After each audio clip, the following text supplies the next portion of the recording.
Hello, everyone. Welcome to the Damage Report. This is John Iadarola. It's Friday. It's still lockdown. It's almost been 100 days, and you know what it feels like? It's been almost 100 days. How's it going, Brett? It's all right, John. I have noticed this is the first time I've seen it from you, but from Anna previously, Mm-hmm. I saw just a defeatedness Mm-hmm. embedded. Yesterday, I think it was on the show or maybe it was Wednesday, where it started with this low energy. Mm-hmm. I would say that today is Juneteenth, emancipation, hopefulness. Let's try to give it the honor it deserves, and I think we need to help you. So let me help you make it through today Thank you. uh, in a positive way, trying to find the silver linings and hope in all of it. There have been some developments that are good in the news, That's and true. some ridiculous people being ridiculous Mm-hmm. that we can also expose. And I will say that, yeah, today is better than most Fridays because instead of Happy Half Hour, there Mm-hmm. is a multi-hour Juneteenth special that you can watch Awesome. on the Young Turks. That So is you will get actual programming as opposed to the nonsense that I typically bring on exactly. a Friday. If you want Brett's nonsense, keep watching. But yes, Brett is alluding to our TYT Juneteenth special, which will be happening at 7 p.m. Eastern, 4 p.m. Pacific time, streaming publicly on TYT.com, YouTube, and Twitch, twitch.tv/TYT.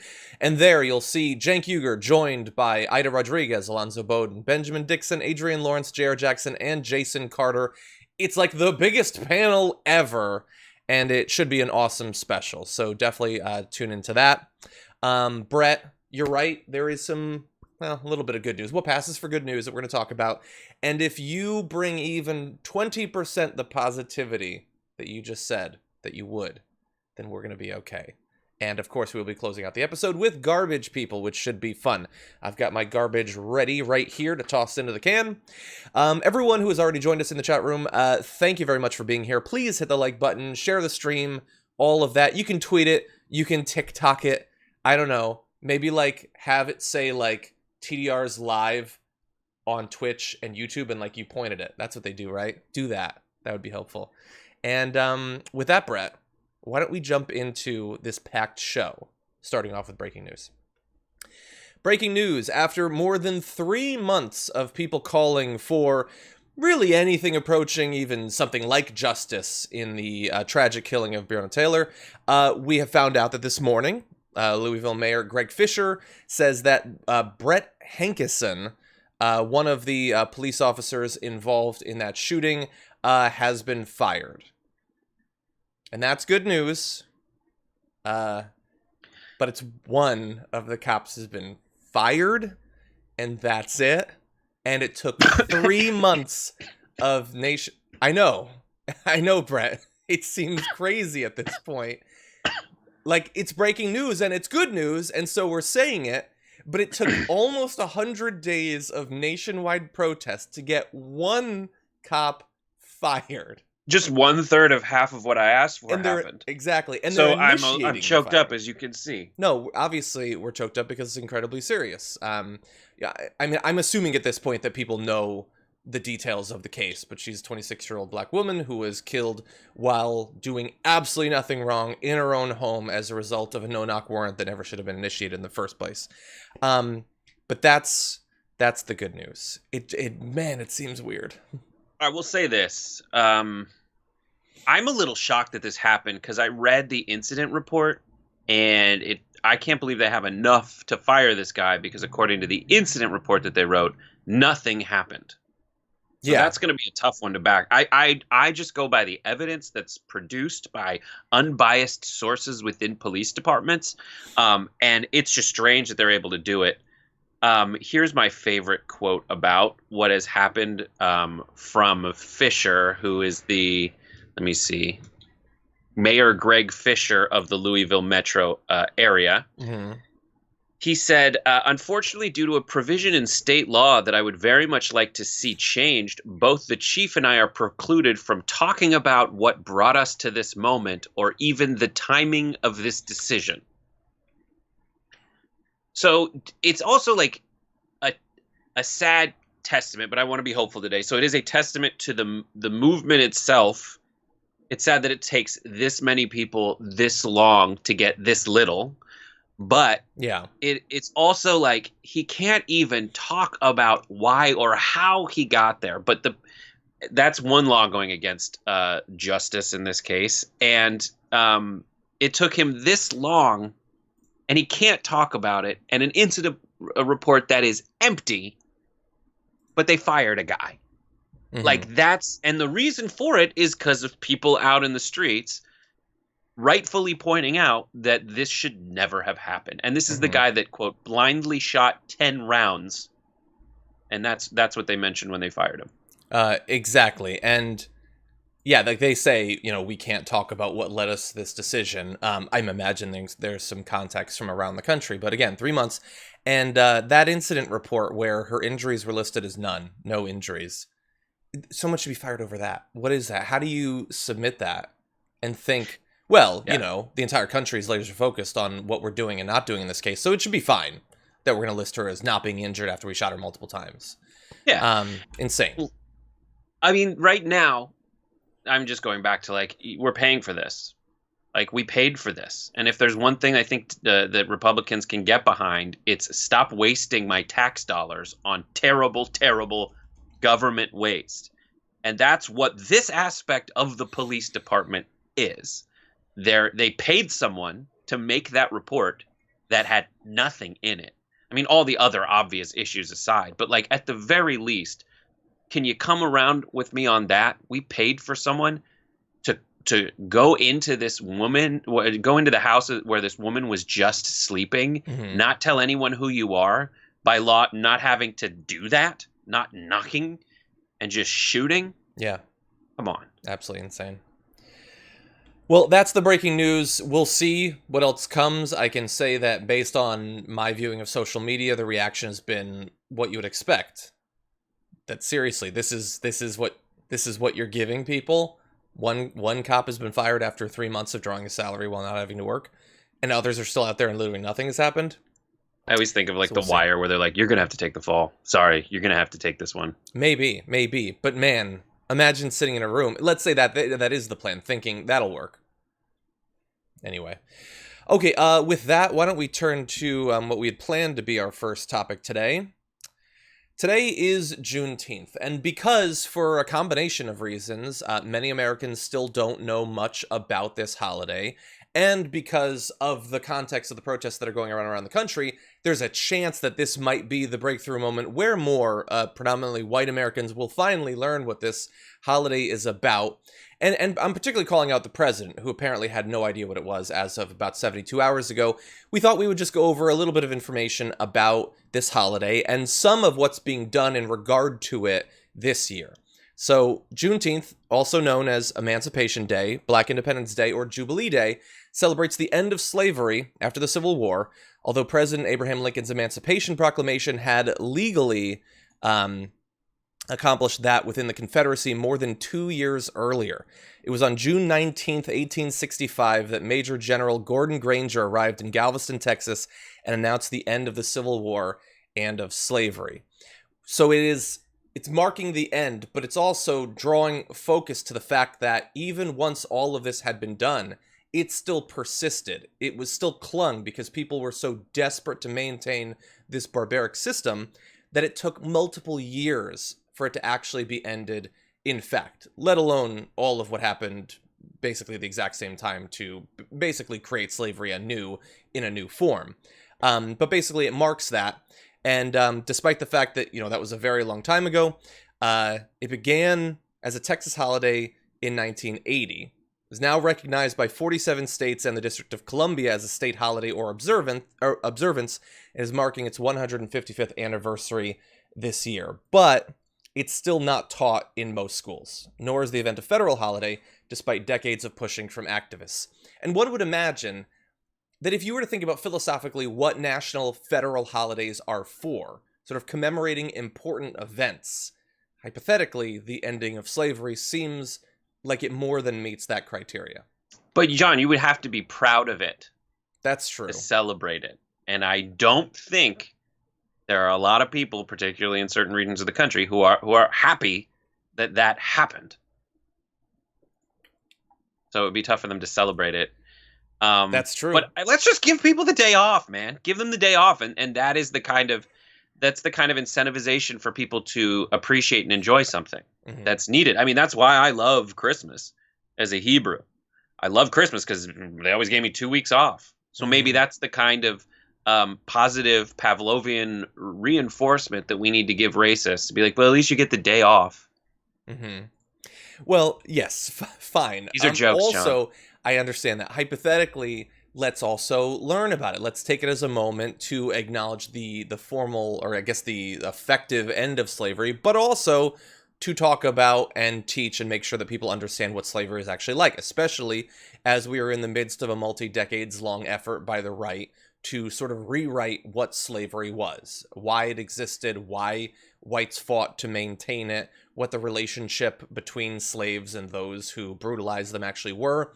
All of that is going on. None of that counts as propaganda to the right. Any effort, which hopefully is coming, to make sure that kids around the country learn about Juneteenth and about slavery will almost certainly be branded as propaganda. But that fight needs to be had. At the same time, those people who would fight against Juneteenth's celebration as propaganda are also fighting tooth and nail to save statues of the Confederacy and names on bases which are explicitly propaganda and explicitly. And then Trump had the nerve the other day, maybe yesterday, to say that that I want to get the term right, but he said that the Confederate monuments are symbols of healing, I believe is what he said. No, the actual propaganda that is trying to push people down who were the victims of slavery, and then also prop people up who are the ones who just won't let a 5-year failed campaign of independence go, that fought for slavery. Those are the people that it's intended to prop up. Why can't we just celebrate the good things? Yeah, exactly. Yeah, and so someone in the comments asked, what are those 3 states that don't have it as a holiday? So those are Hawaii, North Dakota, and South Dakota, that as of right now do not. I guess it's possible that, with the focus that we have on these sorts of issues, maybe something could be done on the state level there to make it a holiday. I do know that as of this morning, Senate Democrats introduced legislation to make it a national holiday federally, so across the country. Doesn't seem like it'd be controversial, but this is America and it's 2020, so I have a feeling it's probably not going to go far, as ridiculous and insane as that is. Right. The other day, Swalwell tried to get Gates to just say the words Black Lives Matter, and he wouldn't. He wouldn't say it. Yep. He had to go straight to All Lives Matter. It's these things where that the right thinks is a victory for them, but I can't believe that there are souls in the United States who don't think it makes them look completely stupid and, to a non-zero extent, evil. Yeah. Gates and them, they are extremists, and they are captured by even more radical extremists, where, like, Gates knows, and he's being pragmatic. Were he to simply look into the camera and say, Black Lives Matter, he would be primaried, and that would be used against him in a probably very effective ad in a Republican primary. And at the same crazy. And at the same time, Tucker Carlson says that it's the left that is the thought police that won't let you say things, that is policing what you say rhetorically. Exactly. So anyway, it's likely that, especially if someone watching this is from outside of the U.S., but even if you grew up in vast portions of the U.S., you probably don't know much about this holiday. But certainly, take this as an opportunity to go and learn more. And I say that, sort of alluded to this in the beginning, partially because there are a lot of people, even in incredibly prominent positions in this country, that don't know about it. So we're going to transition to that right now. Donald Trump recently had an interview with the Wall Street Journal, and one of the quotes from it that made my blood boil was this that he had to say about Juneteenth and his original plan to host his Tulsa rally on Juneteenth at the site of a horrendous mass murder against black individuals in Tulsa. He had this to say: "I did something good. I made Juneteenth very famous. It's actually an important event, an important time, but nobody had ever heard of it." And we are several years now into the Trump thing, and I think we all know exactly what that means. He had never heard of it. That's it. He had never heard of it. He, not a dictator, but uses the royal we. Mm-hmm. Nobody, no, the plural, no one had ever heard of it. Yeah. And then think about the context under which people have heard of it. Mm-hmm. The reason they heard of it is because you decided to hold a Trump rally on the site of one of the biggest racial atrocities in American history on Juneteenth, on Emancipation Day. And everyone called you out for it. And not only that, you admitted to the implicit and, in many cases, explicit racism inherent in a Trump rally by, out of respect, because you were pressured into it, moving it to a different day. That was an admission that he absolutely exists to foment racial hatred of whites against pretty much everyone else. Yeah. Yeah, and by the way, I see some people in the comments saying that they just learned about Juneteenth either this year or last year or a few years ago. That's totally fine. The ignorance is not that surprising. For me, too. I don't remember what year it was that I learned about it, but it wasn't 20 years ago. And that is because so much of American history is not taught selectively to hide certain aspects of what our country is and was. Trump, though, has been president for literally years. He has been president for multiple Juneteenths already, and clearly, from that quote, has no idea what it was. This is one of the simplest ways to translate Trump speak. When he says that nobody has ever heard of this, or more than anyone had ever imagined, he is only talking about himself because he views the universe as only existing inside of his dome. That's it. Donnie solipsism. Exactly. Perhaps worse, though, I will just add on, now after blowback and criticism, they moved the rally, not outside of Tulsa, which they should have done, but one day back. So they did do that. And we can expect that there are probably going to be protests. And here is what he had to say today. He said, any protesters, apologize, let me move ahead. Any protesters, anarchists, agitators, looters, or lowlifes who are going to Oklahoma, please understand, you will not be treated like you have been in New York, Seattle, or Minneapolis. It will be a much different scene. And we know all of what he said in the initial weeks of the protests. The dog whistle of the looters or lowlifes from Trump, and the clear threat there to use deadly violence. And by the way, we have seen how the protesters were treated in New York, Seattle, or Minneapolis. They were at many times brutalized. Maybe that's what he's talking about. Maybe he's saying you guys won't get run over by SUVs. Maybe he's saying you guys won't be indiscriminately pepper sprayed out of moving vehicles. Maybe that's what he means. Maybe it's, I will be polite and respectful, but probably not. And so you have him scheduling the rally for Juneteenth originally in Tulsa. He moves it, and I'm still curious exactly why that decision was made. That's such an interesting choice. But then, like, whatever credit he would be given for responding to the criticism by moving the rally, then promising to brutalize protesters, doesn't deserve any of it. No, that's absolutely none of it. And that's the President of the United States. Like, what? That's the President of the United States doing that. And then going, law and order, and tweeting during some kind of, there was an event that he had where he was at a table and he's just like firing off tweets in the middle of this press event. Yeah. He's a nightmare. And that's the problem. I mean, in the main show meeting, it was like there was so much that was terrible that we could cover about what the President of the United States has done. The conversations we're having about what to cover is deciding between whether the president is a Nazi, like when the president affiliates himself with Nazis, and when the president is doing some other thing like threatening protesters with violence. Yeah.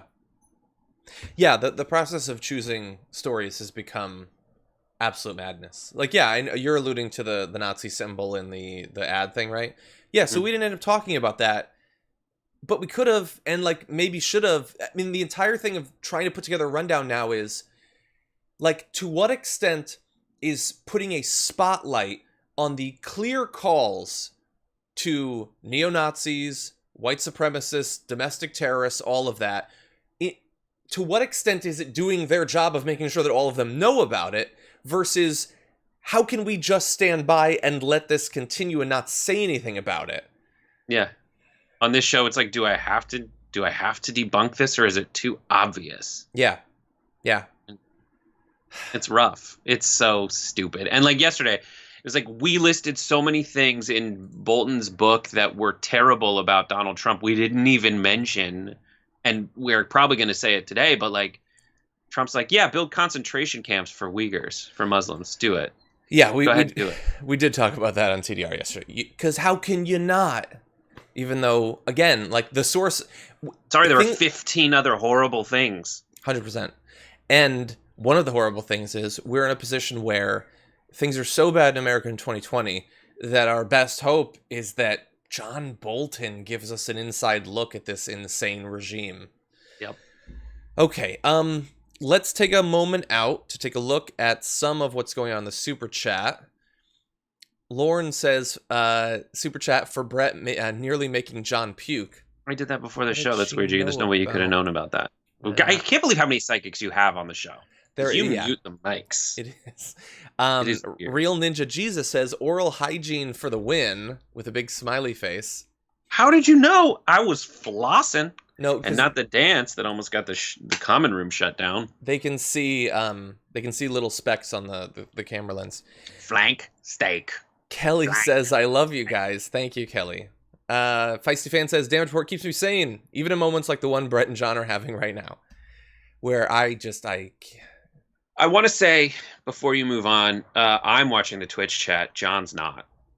I am. I sometimes you have it on a... Oh, yeah. But I sometimes do. I don't have it up right now, but we do pull Twitchers out.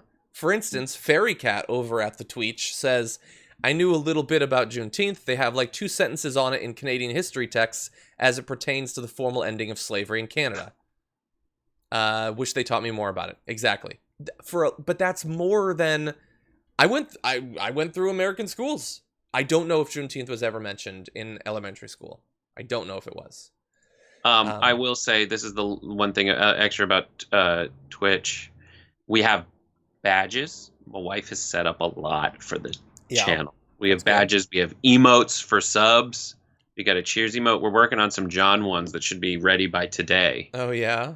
So subscribe. We already have a JR one. Are they going to be a surprise to me? Which one we got a Kappa. Okay. I think it's going to be Cool John. Cool John. I submitted. There's one in the Slack where like the glasses come on. Yeah. Yeah. The sunglasses. I don't know. There's some good ones. There's a GIF. I probably wouldn't be able to find it. I wish I could be able to find it, but JR showed his dog Sprocket on air. Mm-hmm. So I think Cassie gifted out him holding up Sprocket, and then the glasses come down onto Sprocket. It's the best gift. I'm gonna try to find it. Maybe somebody can put it in the doc. Anyway, a couple more of these. Kid Kick says Andrew Cuomo is on air saying how united New York is now due to this virus, and love always wins. Has it not even looked outside? People are dying. Yeah, I mean, look. This is a terrible situation where he did some good things in New York. He also did bad things, especially over the protests. But I mean, I'm talking here about coronavirus. Some of the stuff with nursing homes and stuff like that, really bad.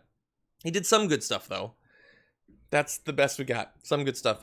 Nathan G says, G, like the letter G. Happy Friday. Keep it up. Thank you. And Miranda says, my favorite part of the week, not hearing you guys live before the show. Yeah, me too. Thank God you muted that part. Yeah, people would like to hear it, but it's just, we need private time. And Tony Fedora says, I have a taste for flank steak for some reason. Oh. Okay. It's the tenderest part of the cow as long as you cook it forever, slowly. I can't take it. And over on Twitter, because did you know you can tweet us at #TDR Live. Gabby says, to extend the Star Trek motif, maybe the hot mic pre-show. What? Should be called Hailing Frequencies Broken. That's good. Well, if the mics ever go hot, we'll do that. But we keep them cold, chill. You know, cold as ice. I love the Star Trek episode on Tatooine. It's fun. Talk about your flank steak more, please. I prefer that. Okay, with that, let's jump to some other news. We have a couple of stories related to the impending election. I can't take it. You know what seems crazy to me John, in 2020? we have to hurry. I know. Okay, fine. I won't tell the story then. No. Tell me really quick. No. What's crazy to you in 2020? Sorry, do it. I will later. No. But I can't right now. I physically can't. Okay, so we're going to continue. Donald Trump had an interview with Politico, and in it, he was actually surprisingly candid about some of his fears going into this election. And in this, he sort of delved into one of the topics that he's talked about quite often over the past few months, and that is the right-wing fear over the rise of mail-in voting.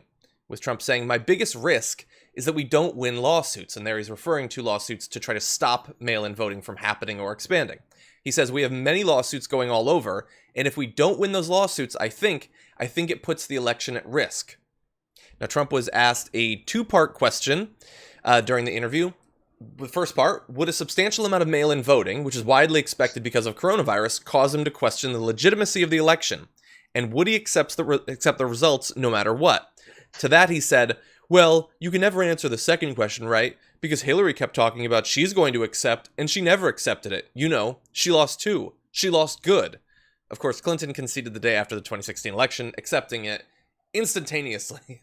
But there he's referring to what Obamagate or Pizzagate or whatever. I don't know, something about a coup. But anyway, so we've got there whether he would actually accept it, but also what does he think about an expansion of voting, Brett? He doesn't want anyone to vote.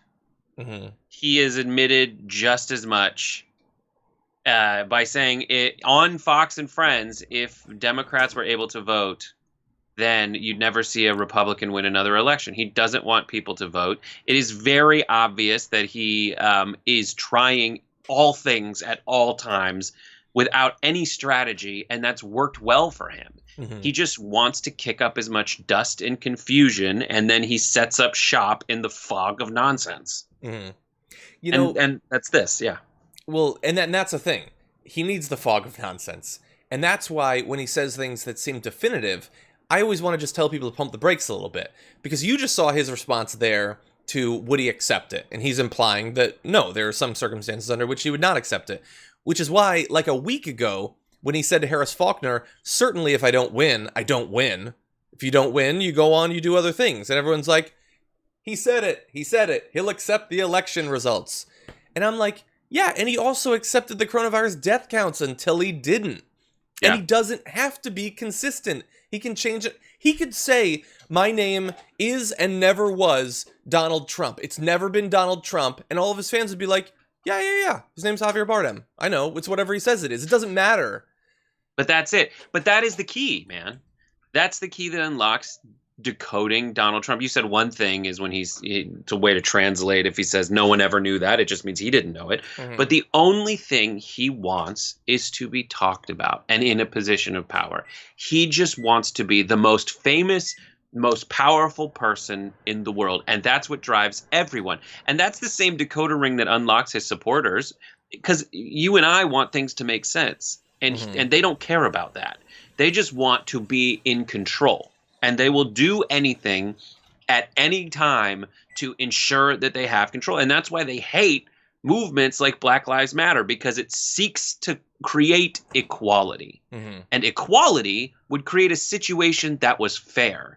And a fair situation means the people who make the most arguments, the best arguments, and make the most sense, and have the most skill, talent, ability, end up succeeding. They don't mm-hmm. want that. Because they like it right now. They like that they don't have to be special in order to have power. Yeah. They don't have to have any discernible skills or ability. They just have it. And they don't want to give it up. And I understand that impulse. It's just not right or fair. And I guess it's like good work if you can get it. But the more time passes, the more it becomes clear that a lot of folks out there have had enough of it. And they're in the streets right now telling you as much. Exactly. And one of the reasons I wanted to cover this is I think that, to the extent that we can arm people with accurate information, that is a worthwhile goal. And so I will say, as I've said many times, I will say again, you just talked about wanting to set up a system with fairness and equality. Mail-in voting is that system because, again, there is no evidence that an expansion of mail-in voting benefits either party. But it's and not they have even done studies. What? No, I understand it's not all about of that. these. This has nothing to do. This isn't going to convince him or whatever. I just want our audience to know that an expansion of mail-in voting is not biased in some sense in a partisan fashion. It increases overall turnout. That should be a good that we can all agree on.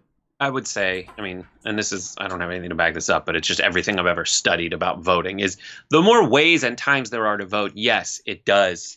An any and all strategy is going to increase the franchise, which will, be democracy. Even in our limited version that we have, like the Electoral College and such, which makes it so weird that you can see like Biden with a 15-point lead nationally, and then it's like because 8 states are toss-ups, it's not a given. Yeah, that's true. Like that's nuts. Anyways, it's just frustrating, man. It's just very, very frustrating. The entire thing. And one of the reasons I wanted to mention this too is that I'm trying not to focus too much, especially considering all that's going on the election or Donald Trump, what he might or might not do, particularly because we just don't know. But I know that our audience, a lot of people in our audience are worried about it. I am worried about it too. It is on my mind. We don't talk about it a ton, but it is there. By the way, when the term board game shows up in the comments, I instantly see it. So someone asked if I had the board game Puerto Rico in the back. I'm familiar with it, but no, I don't have it. I've never played it. He's got Jamaica. I do. That's a great game. If you want Caribbean islands, he does have video or board games about Caribbean islands. Exactly. Okay, thank you to the producer that did this, everyone. We're going to show you just a little bit. Here we go. Is that not the best GIF ever? That's a real dog. I know that a lot of people don't believe that. They think that that's a stuffed animal or an Ewok or something, but that is an actual dog. It feels not like a real dog when you pet it. It's like this dense softness that I don't fully understand. He's just the best. Okay, I feel a little bit better. Maybe between every story, instead of doing super chats, I'll just take a look at that GIF of Sprocket. But anyway, I'll do subscriber shoutouts. I'll say sure. D Clayton 7, thanks for your Prime sub. Thank you. Befinezi subscribed on Prime. Pixelated Bunny gifted a tier 1. Pixelated Bunny also resubbed for 2 months. Obi Mom Kenobi, always active, always great. Giving subs away just because she's everyone's mom. Okay. Thank you, Obi Mom Kenobi. And then for the cheer and also socially distanced die. Thank you, everyone. Cheer. And a couple super chats. Rob Shively says, damn, I know it's your birthday, but for crying out loud, please learn how to cut the mics. Brett is a terrible influence. Don't let his funk ruin this. But it seems like it's been cut. We're going to look into it. We're going to do some YouTube tutorials. Next Friday, it'll be flawless. Hopefully. Brother Mucker says G, not like the letter G. Alice Walker says, better late than never. Doesn't change the fact that Matt Gaetz is a floppy tool. Jeez. G. George says Matt Gaetz is a tool. Let's see if we have any other ones of these. Brian Rodriguez says, Brett's mood is always the appropriate Friday mood. P.S. Matt Gaetz is a tool and my garbage person. I know. I didn't... Matt Gaetz had sex with his son's sister. If I follow that logic, if I follow it, love comes in many different forms. He used to have sex with his son's sister, but this is my son in every conceivable way. I used to have sex with his sister. I don't want any part. This is my son, Prop. Tell him you're not Prop. What's his name is? Tell him your name, Prop, and also how you're not my son. Can you do that, Prop? This is my son. I adopted him so I could trot him out and avoid actual legislation. By the way, I'm a legislator. But I'd rather I love the idea of Matt Gaetz. He'll just for every issue adopt a new kid so he can get out of having to make a law to fix things. Oh, speeding ticket? No. This is my son. He's a Formula One racer. Not my son. It's a decal of Dale Earnhardt Jr. But I adopted him. 2 days ago. He's 95. That's all Brett.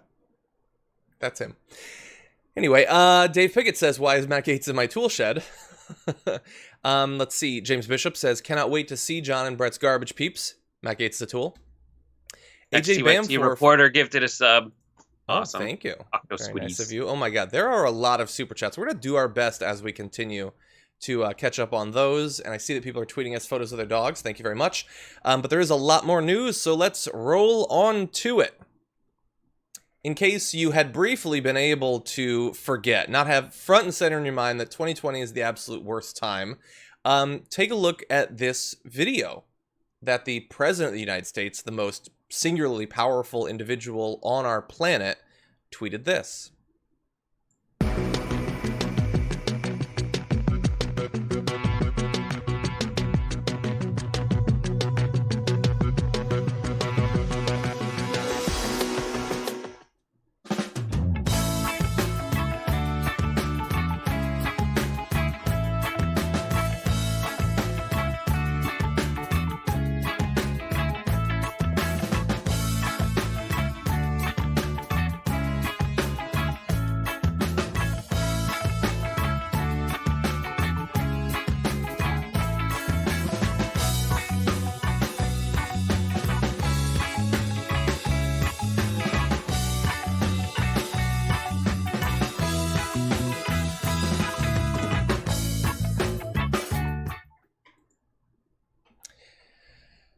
As a person who has made videos, you know, in the style of parody and satire, it works better if you use something that was real to prove your point, not something you made up to prove your point.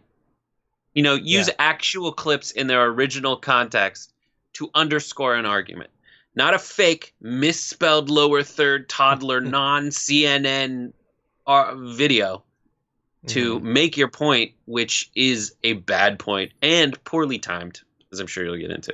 Yeah. It's a million stupid layers in this stupid parfait. Everybody loves parfaits. They do. Not that one. So, look, let me just say, as many people, like, I believe that our audience is pretty savvy. So when I play a video like this, I know that they will have already seen the video and thought about it at multiple levels. And so I get everything. I get the different stacked up things where on the first level, it's the president being fooled into showing a video that's not actually true. On the second level, it's look at you guys getting mad at the president for sharing a video. Haha, the joke's actually that you get offended by things.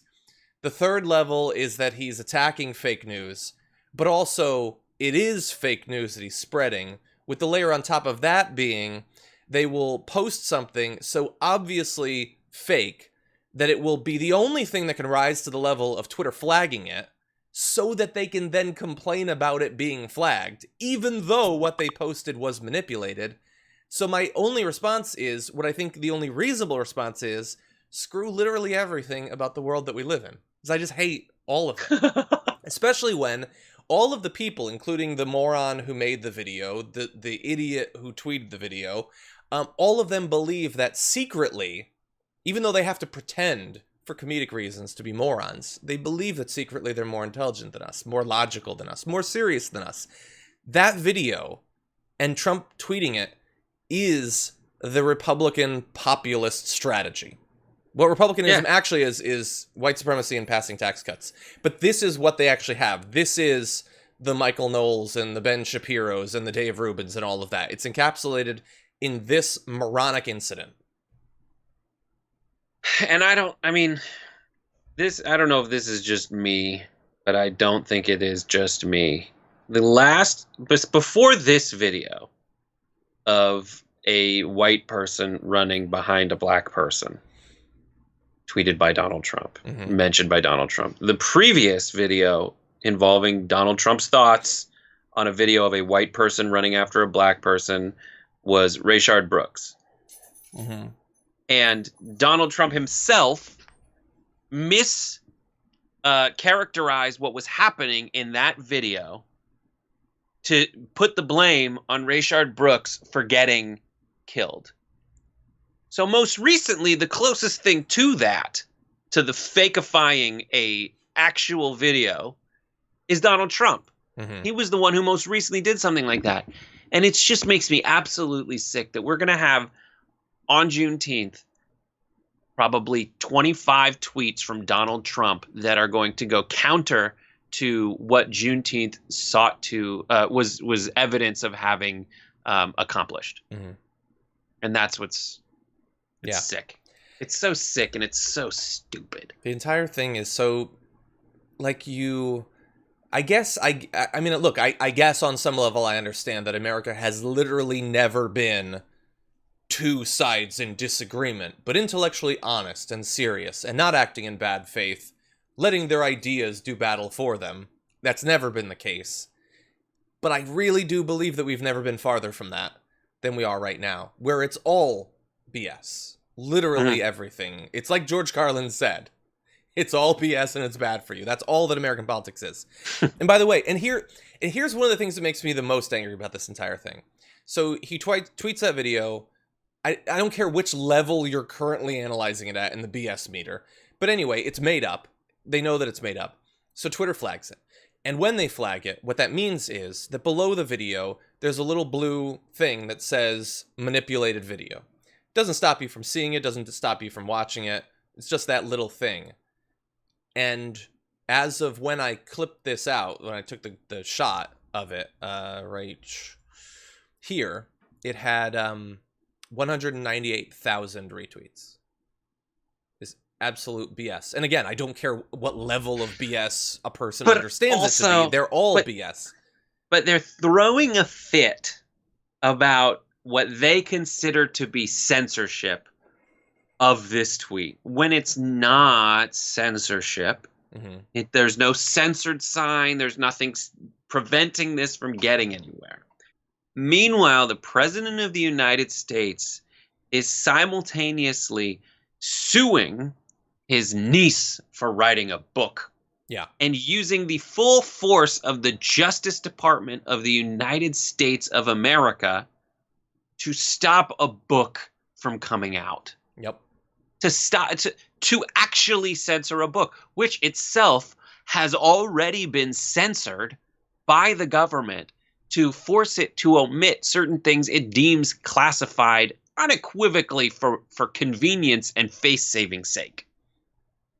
That's what's frustrating. Yeah. That's what's happening right now. And at the same time, oh my God, my baby president, he doesn't want to get censored. They put a little bumper on the bottom of the pool. I put bumper. We can't manipulate the media. I'm scared. Yes. Yeah. Putting the label. That's the faux outrage. And then let's compare the two outrages happening in America right now. Mm-hmm. The one outrage is from people in the streets showing you times when people were murdered by law enforcement, showing you undoctored video of law enforcement. That's one outrage. The other level of the other side's outrage is, but there's a little blue dot underneath my president's video. You're censoring me. Those are not the same. Those are not the same. They're not the same. It's obviously not a violation of his First Amendment rights. Even if they took down the post, even if they banned him from the platform, that would not be a violation of his First Amendment rights because that's not what the First Amendment's actually about. Right. And some of the First Amendment warriors don't know that. Some know, but pretend that they don't. And they complain about the like you just said, the babbling baby voice. But at the same time, they don't actually mind it being there. Dave Rubin doesn't actually want you to not burn his book. He desperately wants you to burn his book. And that's why it reaches a level of BS that I just don't care anymore. You have to get it out of power. That's all. There's no trying to have a debate. Like, let's get one of these fundamental liars on a stage with me, and I'll show that they're wrong about the First Amendment. They don't care. They're not trying to be right. They're trying to have power, and they do have power. That's the thing. This is not something where we're going to beat them out factually. They're a galaxy away from the facts, and they don't care how the distance is growing. They have political power. Take it away from them. How? by winning the election, theoretically, at least that would get some of them out. It's not going to stop Donald Trump from being able to get 200,000 retweets on an absolutely BS video, but at least he won't be able to appoint judges. That would be something. Okay, we could talk for a long time about this, but we have several more things to talk about, so let's push forward. Mm-hmm. Joe Biden's VP search continues, but as of last night, there's one less name being looked at, and that is Amy Klobuchar, who had this to say on Lawrence O'Donnell. I have never, as you probably know, on many, many shows, since I endorsed the vice president on that joyful night in Dallas, I've never commented on this process at all. But let me tell you this, after what I've seen in my state, what I've seen across the country, this is a historic moment, and America must seize on this moment. And I truly believe, as I actually told the vice president last night when I called him, that I think this is a moment to put a woman of color on that ticket. And there are so many incredibly qualified women. But if you want to heal this nation right now, my party, yes, but our nation, this is sure a hell of a way to do it. And that's just what I think after being through this in my state. Okay, so that is Amy Klobuchar saying that she is pulling out, and also Biden should pick a woman of color to be his running mate. Thoughts? Okay. Sure, I'll go first. Mm-hmm. All the things that are happening are, one, she wasn't going to get it anyway. What she's saying when she's volunteering this, it might have been, we'll give you the opportunity to volunteer your way out of this, but we're not picking you anyway, so you can present it however you want to Lawrence O'Donnell. That said, it still looked like it killed her to say it, because there are all those moments where she's like signing her name, Vice President Klobuchar, and then she has to crumple those up and throw them in the trash. Mm-hmm. The other thing that's happening is her looking at Elizabeth Warren and going, "You too." Mm-hmm. You know, neither of us. And congratulations to Kamala Harris, really. Yeah. I know that's exactly the first few thoughts that I had, that a lot of people, and the thing is, I think it's a not terrible strategy, if those are your goals, is to look like it was your decision rather than that you weren't going to get picked. And honestly, I'm enough in a bubble that has nothing to do with Amy Klobuchar that I have no idea how likely she was to be picked. It seems like a crazy pick to me that would do virtually nothing to increase his odds of winning, but I could be wrong. Maybe strong Biden fans really do like Klobuchar, so I'm willing to admit. I think at this point they don't think that Minnesota's is a problem. I mean, it might be because it's so polarizing, but I think they had Minnesota. It's looking at these polls. Yeah, they're thinking more like Ohio, Pennsylvania, or Ohio. Specifically that, and Michigan's got to be his. Are you kidding me? But we'll there's see that debates. But yeah, and the thing is, like, as much as I don't agree with Amy Klobuchar in much. I think he should pick a woman of color. I just very much disagree about who it should be. Probably, but specifically with Amy Klobuchar, like that ad writes itself. Amid all, Joe Biden says he's for Black Lives Matter, but at the same time, he picked a vice presidential running mate who didn't prosecute the guy who killed George Floyd. Yeah, that would be terrible and accurate. And by the way, in terms of like the sort of like set, like she effectively, like, I don't know what the analogy is, but she set herself and him on fire. It was very much like a Faramir moment from Return of the King. Like, and she who on took fire? them both out. Warren, Klobuchar and Warren. Okay. And the thing is, like, I'm totally fine with that. Not for the same reason as a lot of people on Twitter. I'm one of those people who doesn't hate Warren. Like, there are people who like, you just choose like, Joe Manchin instead of Warren. I'm not one of those people. But I don't think Warren necessarily has to be the nominee, and I think it makes it more sense for her to remain in the Senate. Choose a woman of color. There's some amazing progressive women of color. You can choose Barbara Lee or Nina Turner. I know that they never would, but those are considerations that they can make. I think they're going to pick Kamala Harris, and it actually provides some kind of cover when you're trying to in the face of abolish the police, because she stood toe-to-toe with Meghan McCain and defended tenets of the Black Lives Matter movement and the defund the police movement, explained them well, while at the same time being an attorney general who was in charge of prosecutions for the entire state of California. Yeah. I think that's the direction it's moving. I think that there's still a chance of Stacey Abrams, but I think in the end they will probably end up going with Harris. Although the other ads then write themselves based on their interactions on the debate stage. So we'll see. Anyway, really fast, I want to give you Joe Biden's reaction to what Klobuchar said. He tweeted, "Amy, from the moment you announced you were running for president in a snowstorm," he had to mention it because she has 1,000 times over the course of the election. He says, "It wasn't hard to see you had the grit and determination to do anything you set your mind to. You know how to get things done. With your help, we're going to beat Donald Trump." And sure, I mean, to the extent that he needs her help in that state, she can still provide it as a surrogate for him and all of that. And she will. And again, at the end of the day, we don't really have all that much evidence that VPs are super important, even for winning their own state. Maybe then, who knows? Okay, with that, let's push on. There's so much to cover. I am assuming at this point that in the upcoming New York primaries, Representative Alexandria Ocasio-Cortez probably does not have much to worry about in her primary, but she still is running actively, and so she has an ad that I want to show you. Not only because I think it's a great demonstration of how to communicate about the core issues that should be driving virtually every Democratic candidate right now, but also she's encouraging people to get out there and vote, where they can vote for her, but also potentially support other candidates too if they're not in her district. So here is that ad. Right now, New York is experiencing 3 concurrent crises.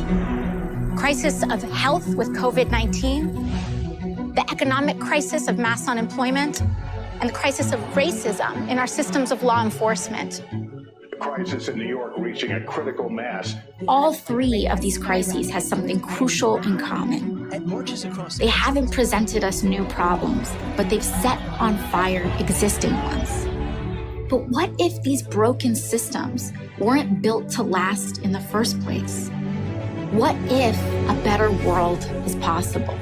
These are systemic problems, and I'm proud to have been fighting for systemic solutions, like Medicare for all, a federal jobs guarantee, and the end to mass incarceration. Today is a big day for people who have been left behind. People are coming together in an unprecedented movement to build this better future and a better world. And whether it's delivering thousands of groceries to our neighbors, introducing transformative legislation, or standing up to corrupt interests in Washington, it has been the honor of my life to fight for the Bronx and Queens in the halls of Congress. And we're just getting started. It's time to bring the movement to the voting booth. And that's why I'm asking for your vote on June 23rd. Brett? I am a cynical bastard, so you go first. Okay, so I will say... I can't appreciate warm-heartedness. You can't appreciate warm-heartedness? Well, but it's a me problem. It's not a her problem. You're going to have an issue with AOC for the most part, not just in her ads. But yeah, it showed empathy. Like, the reason I said it's a great way to communicate the way that candidates should be running is that it not only mentions the most important issues, it provides solutions for them, while also stressing the values that drive those solutions. And at the same time, like, looking incredibly cinematic. Geez, I don't know what team put that together, but they sure know what they're doing. They sure know how to motion track. There's a lot of little X's on TV screens, and that's what I looked at. So I can't. That's why I say I can't like appreciate warm-heartedness. I look at it and go like, okay, cool. That's our walk and talk. I'm sure they have a few. Sorry, let me wait for the motorcade of Harleys to pass. But like, I'm sure they were like, all right, let's do one where you look at the camera the whole time as you walk by, and then another one where you finish and you turn. Okay, well, and then let me put like the film hole on the side, the like 8mm film. No, this sort of cynicism will not be allowed. I'm cutting you out of the frame. I know, I'm sorry. So I anyway. can't. I can't not, but I like it. It seemed super like communist. Like, here's food. Like, that's all my stuff when I watch. That's how she spent the pandemic, is organizing help for people in terms not of food. The person to have on this. I like her. I remember 2 years ago today when she like was running up the stairs so that she could appear on your show, and we Skyped her in. Mm-hmm. I remember that. It was all warm-hearted stuff, and I like her and I support her. And it is a empirically well-made ad for all the reasons you say, despite my terribleness as a human being. Okay. Good. Let's acknowledge that at the end. Yes. No, I think one of the things I noticed while he was noticing the X's and things like that, you know what I was noticing? People were wearing masks. I'm very glad. Anytime I see it, because I don't know about you watching this video right now, but as I go around LA, it has become rarer. There are still some people. I do still see some people in masks. And as of last night, actually, California is like requiring it across the entirety of the state. But it's become rare. And when I'm looking at these numbers going up in different states, it's scary. So I'm glad that she's being responsible by making sure that in her advertisement, she's stressing that while showing footage of her and her team dealing with the fallout of the pandemic in one of the areas of the world hardest hit by it. And so it's obviously an incredibly serious and important issue anywhere, but there perhaps more than anything. And so, I'm glad, especially for New York, that they have a representative that can be counted on to actually take it seriously, especially because there is very much the chance of a second wave coming. Future pandemics, there's no reason to believe that they won't hit New York hard the second time. We need the right people, and so I'm glad that she's stressing that, while also tying it into, again, solutions like Medicare for all and things like that. Yeah, and there's hopefully about to be another representative in New York fighting for that, Jamal Bowman, who is up 10 in a recent poll. Oh my God, that's the one I want so bad. That's the one this cycle. There's a bunch of others, and I've wanted some that didn't end up panning out, like Morgan Harper and all that. But like, this one, I'm just like. Islam. Yeah, and this is the one where I'm just like, but this one's doable, and this one is progress, and this one would be so great. And the New York Times even was like, him. Yeah, I know. I don't even want to think about it. I'm not superstitious, but enough Whisper of a dream. I know. I barely even want to whisper, but that would be amazing. And nice. the cherry on the top of it would be Schumer like sweating in the last week making the decision to endorse Engel. If Engel goes down, Schumer, read the room, man. So rough. Schumer should have just endorsed Bowman. I know it's impossible, but imagine if he had. Anyway, so we'll see. But alternatively, imagine if next Tuesday rolls around and MCC beats AOC. Oh my God. Just done. It's impossible, but I'm done. Not gonna happen. Anyway, Brett, we're a little bit past 11. I think that unfortunately we're probably not going to be able to do garbage people. I know people will probably be okay with it, right? Liar, let's do it. Okay, we should probably do it. This is such a John bit. Oh yeah, you don't have any. Talk about your flank steak, Brett. Okay. I didn't say bits were bad. And that wasn't on the show, to be fair. Okay, so let's do this thing. Oh wait, are you going first? Do you want to go first? No, you go first. Okay, I will go first. Okay. I've got this with me. It's always so difficult to manage all of this stuff. Everybody, it's the end of the week, and you know what that means. It's time to take out the trash. It is the purest, most degrading... That wasn't the right one. Do I have it? I don't know if I have it. Oh, no. Oh, no. Wait. No, it's got to be here. Damn. I don't think I have it. I think I saved the wrong one. Do you know how sad that makes me? I mean, they're going to put it in post to cut out all of this, but in the live show, I'm sad. Brett, can I please act it out? That was great. We've never had Gollum in it before. Anyway, thank you, Brett, for that. Very much appreciate it. For my garbage person of the week, I've chosen sort of a person, the CEO, but really a corporation, multiple corporations, exemplified here by AMC Cinemas, who have announced that they are not going to be mandating that guests wear masks as they reopen.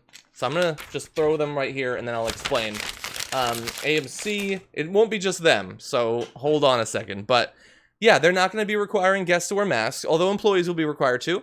They're going to be performing temperature checks on their employees, but again, not on their customers. And that by itself wouldn't necessarily merit a story or even throwing them in the trash. But the fact that Adam Aaron, the AMC CEO and president, said, "We didn't want to be drawn into a political controversy. We thought it might be counterproductive if we forced mask wearing on those people who believe strongly that it's not necessary." The issue is that the coronavirus isn't interested in how strong your belief is. That's not how science works. And so as they reopen, and I understand they desperately need to reopen so that they don't shut down. These cinemas desperately need to reopen. And it's not to say that they aren't doing other things to try to ensure that coronavirus doesn't spread as much as it might. They're doing lots of responsible stuff. But this has now been so successfully politicized by the right that some of the places where the most people will soon be congregating, in AMC, but also Cinemark and Regal, they're going to be encouraging guests but not requiring it, which means that there will be some spread of coronavirus that could be avoided. And the reason given, we don't want to get political about all this stuff. No, we desperately need to. Have you, I don't know, I'm sure, Brett, you've been watching. Florida just saw a record number of cases. On Thursday, 3,207 new cases, beating the previous record, which was on Tuesday, of 2,782. A big increase, like a more than 10% increase over the previous record day. That curve is going up. And this is how powerful people who are going to determine what reopening looks like are responding with. We'll do some stuff, sure, but we don't want to get political about it. The thing is, the death count is being affected by people not getting political. And so that's why AMC, Regal, Cinemark, you can end up in the trash for now. I get it. It is impossible to go to a movie theater and have your mask on at all times because of the popcorn situation and the soda situation. Mm-hmm. I think that also, what are they going to do? They're going to have, I know at like, what is it? The ArcLight, they have people come in and look and monitor for sound, but looking at the audience, are they going to have, would they have monitors doing this? Mm-hmm. Being like, you get out of here. And then you'd have to disrupt the film to eject people for mask wearing. I'm not as, wait, Brett. I think this is a self-selecting situation. What? You were trying to be very reasonable there in saying, well, you know, okay, how would they actually do it? Here's the thing. In the time between us starting the show, I was just informed via the chat, and thank you for that. AMC has reversed course. Will require guests to wear masks at its theater. Ladies and gentlemen. Hold on. This has never happened before.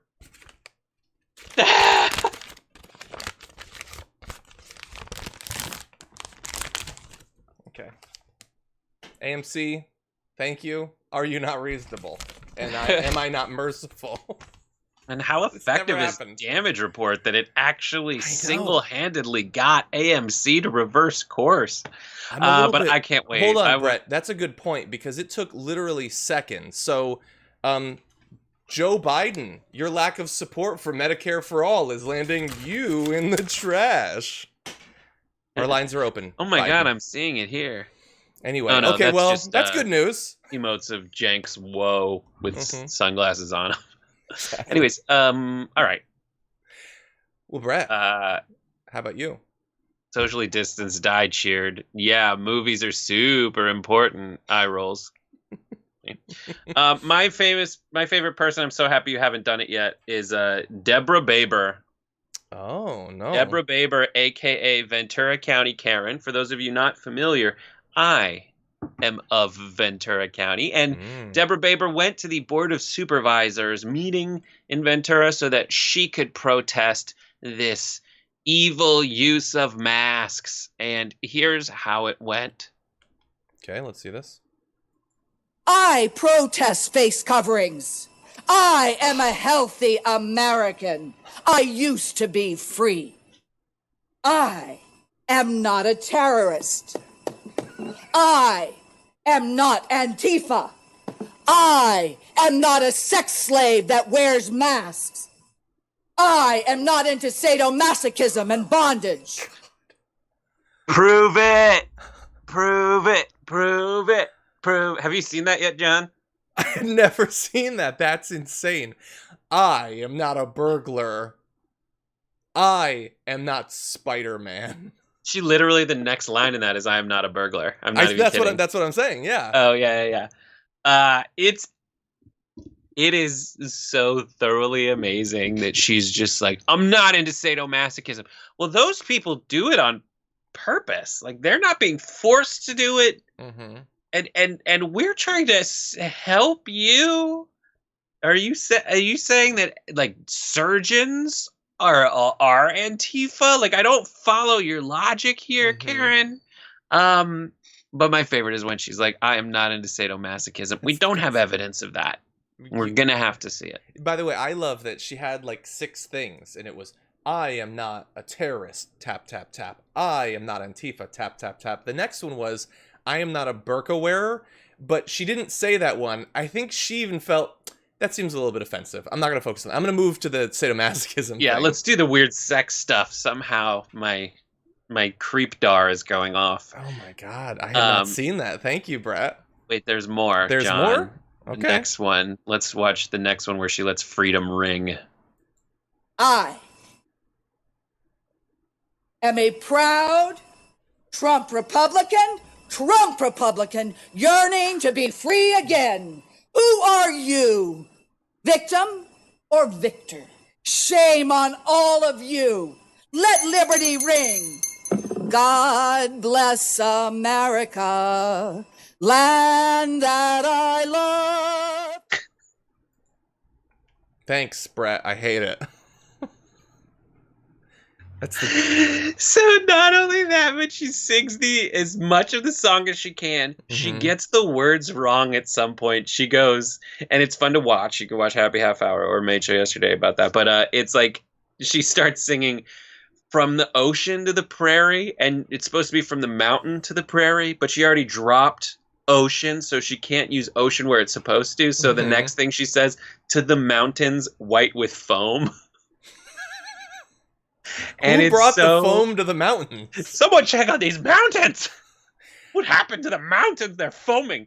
And I really like the idea that she's like, and when you watch her get it wrong, she realizes it, and she's not going to stop singing, so she just waves her arm uncontrollably. "To the mountains white with foam." And she also wants to flex how awesome a singer she is, because she's not bad. Why wouldn't you? She's pretty good, I thought. Yeah, she's not bad. She is bad, but not at singing. Not at singing. Do you have a third one? She has a bell and everything that she raised. Here's the rest of it. Let's just watch the end. Let's see this. God bless America, my home, sweet home. Let liberty ring. Thank you for your comments. And it's Baber. Thank Deborah Baber. Thank you very much. You should know better. The next item is a Zoom.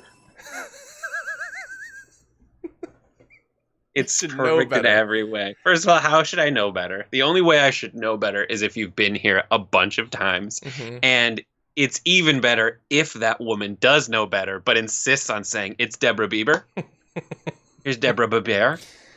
And just does it every time because she knows it gets under her skin. Yeah. Just the amount of time you have to spend at Kinko's to put all that together. Yeah. And then, like, to be wearing a Trump 2020 shirt, but also feel like you have to hold up a 2020 Trump sign. We wouldn't get it, really.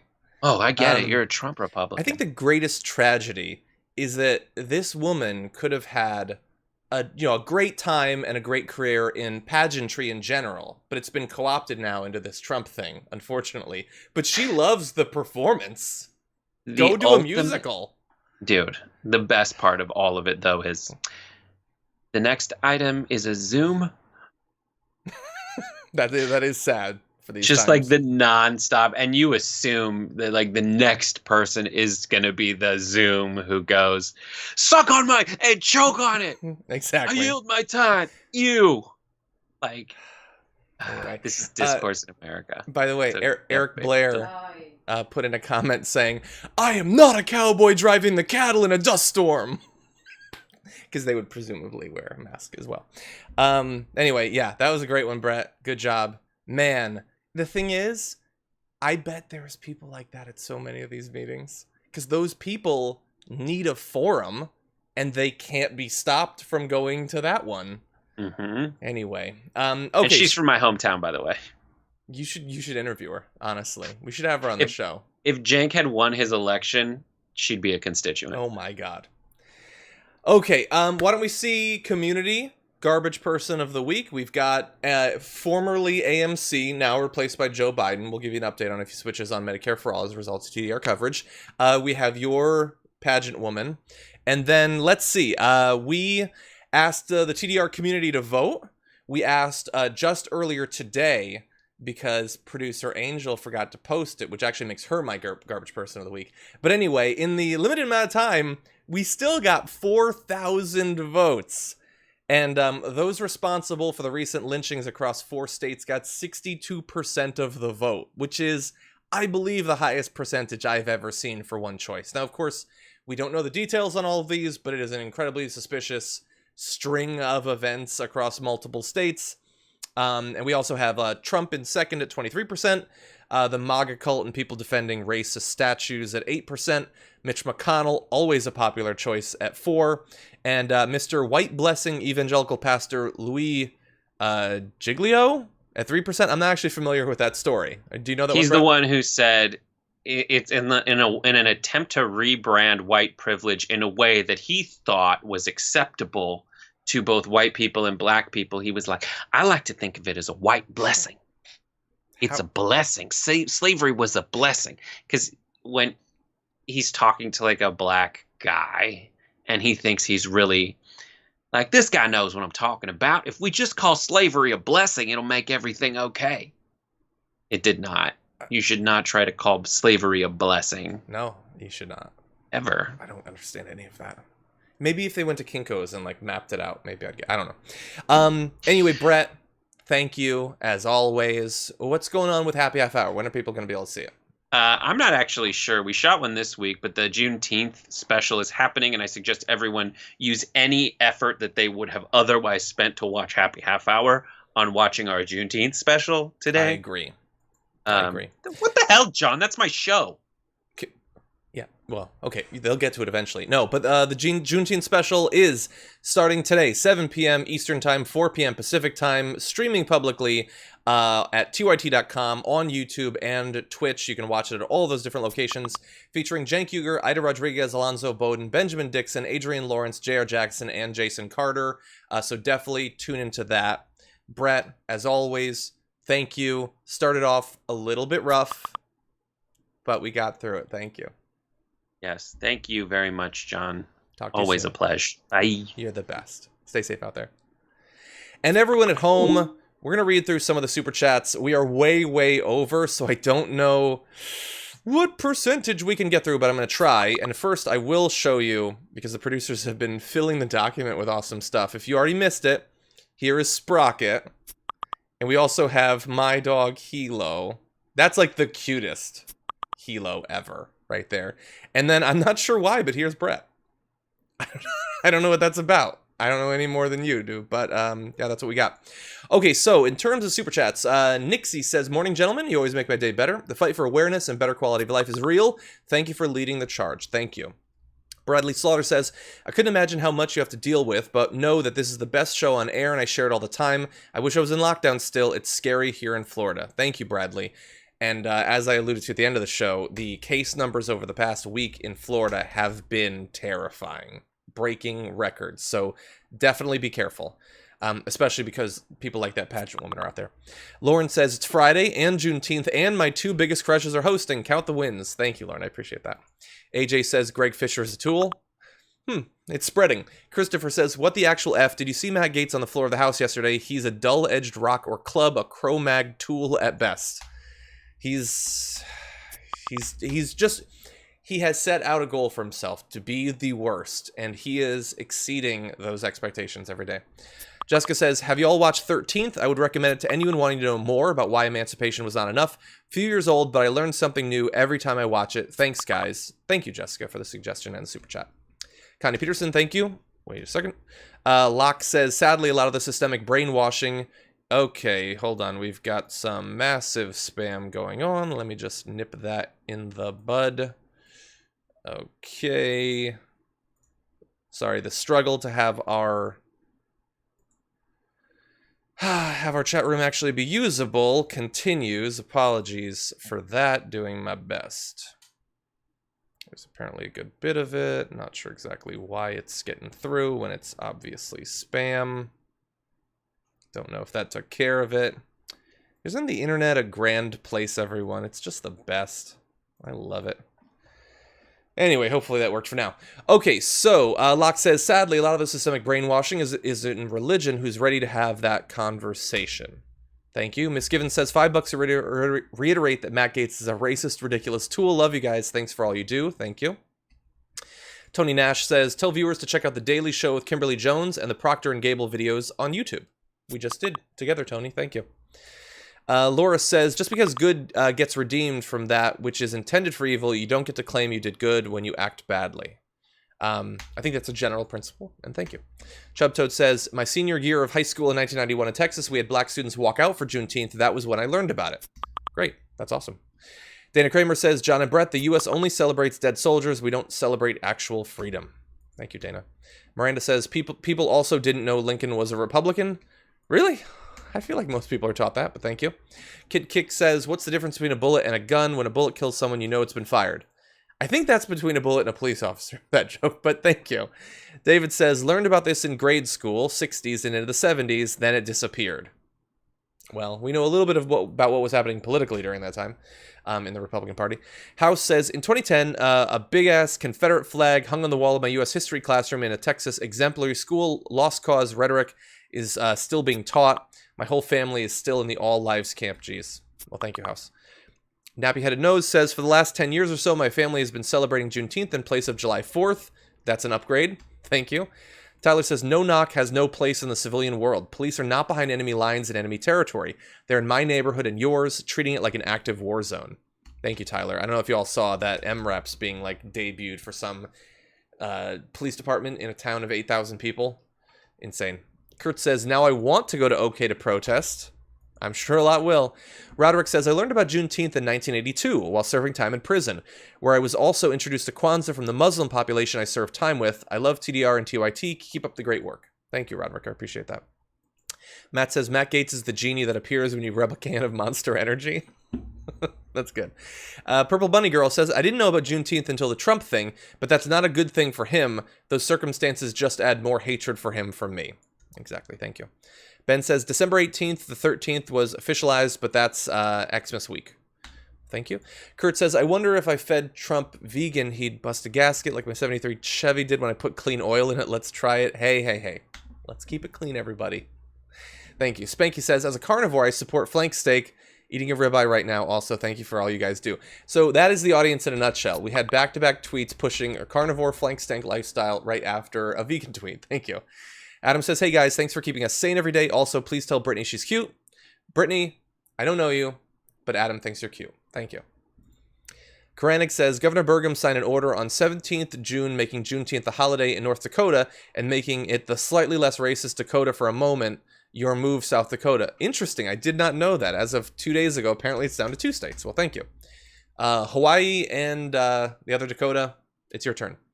Brian says, wasn't the only major case of mail-in voter fraud by a Republican House candidate that had aides collect and fill in ballots? It's not the only one, but that certainly was one.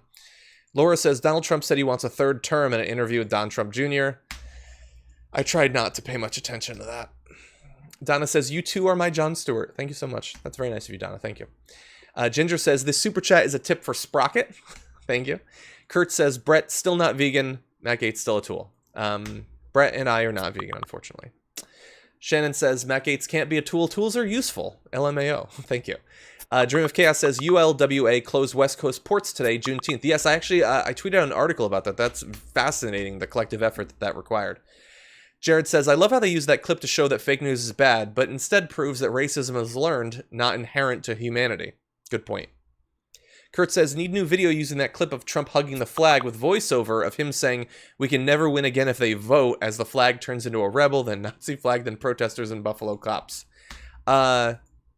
Stay tuned. Might happen. Destination says, you should check out Charity Croft, Young Pharaoh, and Bo of the Fifth Column. They are very insightful and provide proof of their statements.